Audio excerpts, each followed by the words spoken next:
Hi guys, this is Cycle 1, Week 18 Art, and in community this week we are going to be rounding out our study of great artists from the Renaissance time period together. We are going to be introducing students to a new artist, and that is El Greco. But before you dive into that, if you want to borrow just a little bit of time at the beginning of class, or you could even do it at the end of class while your students are working on their project, you could do a review on the artists, the 5 ones that we've studied so far together, and just give your kids like a little nugget of information that they can retain and take with them as we finish out our school year. So you could start with Giotto, and I've done this all in your script, just highlighted a few key points about them. We would remember him for his beautiful frescoes in the Scrovegni Chapel, and that he used the art technique for shortening, which is where the figures are at an angle, and it helps create a bit more dimension than what artists were doing before him. And then we talked about Ghiberti, who was another Italian Renaissance artist, and he did relief kind of artwork. He did those beautiful bronze doors at the Baptistery in Florence, and so you could talk about that. Fra Angelico was another Italian Renaissance artist, and he used gold leaf. He did a lot of religious themes, and he used the technique sfumato, which is that very gradual blending of tones to create a very smooth effect on the figures that he would paint.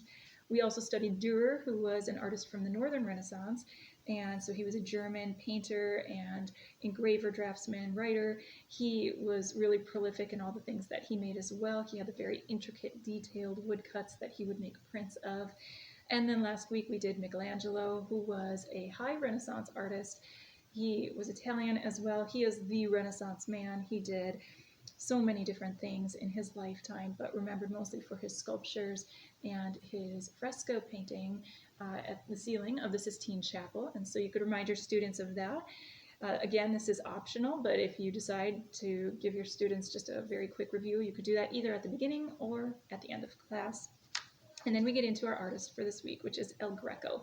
El Greco translates to the Greek. So I think you'll see in your orange folders, there should be at least a couple self-portraits of him. And what we're going to want to remember about El Greco, what we'll be talking about mostly this week, is that he really did elongated figures. And so not quite as lifelike and realistic in the sense that it was to scale, but everything had a very slender kind of look to it and stretched out a bit. And so go ahead and page through your orange folder with them and let them observe how his paintings look different from the artists that we have studied so far. See if they can identify that kind of elongated look in each example that we've included.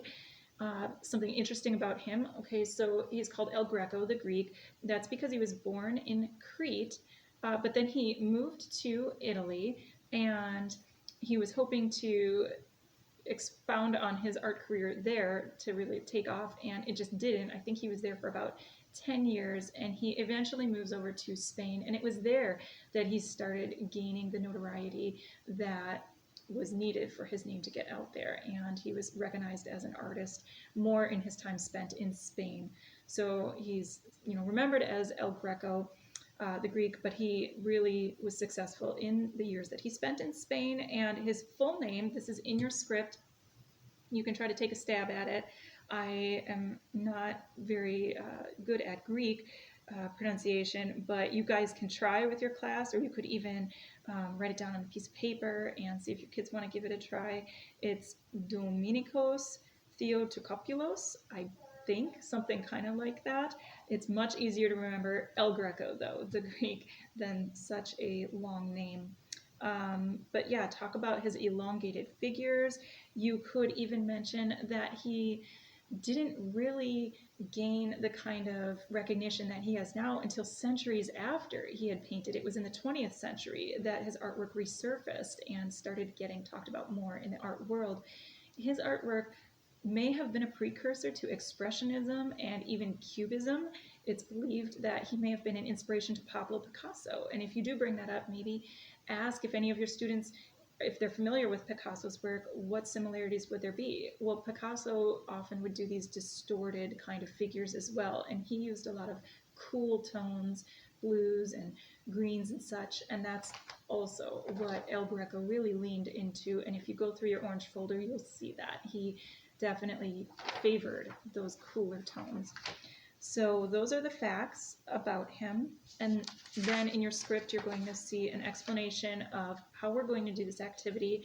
In your Ziploc bag, you're going to want to make sure ahead of time that you have these templates. Snowman is one of them. This will be a lot easier for younger students. You also have the option, I'm going to bring these with on Tuesday, and I'll leave them with you guys for your partner groups, whoever does art first. I'll leave it with them. But there's these as well. That would be easier for young kids, I think. And so this just being like the outline of a person. I would really recommend to, if you have just some time before we get together on Tuesday, to pre-cut these for your youngest students and then use the printer paper that I gave you in your Ziploc bags to just paste them down ahead of time. It's going to look something kind of like this. I did already make the lines in between for this, but you can kind of see where the paper has been pasted down. So you're just leaving a little bit of a gap in between so that the end result is going to be an elongated figure. You can kind of compare, this is what we started with and that's what we finished with, or for the snowman, this is what a finished example might look like, and this is what we started with. So you really can stretch them out quite a bit. I would say do that ahead of time just to save your little ones from frustration, because that might be a lot if they have to cut those out and paste them down, and your time may feel limited in that sense. So maybe do that, but older kids, I really think they can do this. Have scissors available for them and glue sticks, and then the printer paper. Each of them can pick what they want to do, if it's the person or if it is the snowman. There is also a Mona Lisa, which is probably going to be a bit more complex and involved than the younger classes would enjoy. So I would say probably reserve that for the older classes. I might have even only put it in the Ziploc bags for the older classes. There is also a El Greco self-portrait too, and this one, as you can see, has a lot more detail in it as well. I'm going to try to shrink this down so that you can actually put it on a piece of printer paper and then bring some of these to class for the older students as well. So once you have it pasted down, whether you do that ahead of time for your students or if you're going to let your older students do it, what you're going to tell them is we're just connecting the dots. We're creating an elongated figure simply by using a black marker, which, look for these in your bin. If you don't have them, let me know and I'll bring extra. A pen would work, a pencil will even work, and you could, especially for younger kids, do it in pencil first in case they make a few mistakes. They can erase those and then go over it in black marker when they're done. But we're just connecting the dots. And so, just for reference, one more time, this is what we started with, and then I cut them out, I pasted it down, I left a little bit of space, and then I connected these. And so you get a stretched out looking figure. And then have colored pencils or markers ready for your students. Those would be probably the easiest thing to work with, but in your art bins you also still have the tempera sticks, you have oil pastels if you wanted to do that, just something that they can color these in, and that way they can make it their own. Add features, add clothes. If it's a snowman, you can see on this example somebody added a scarf and a carrot nose. So they can be creative and make it however they want it to look, as long as the end result is a elongated figure in the style of El Greco, who really favored that look. And that is it.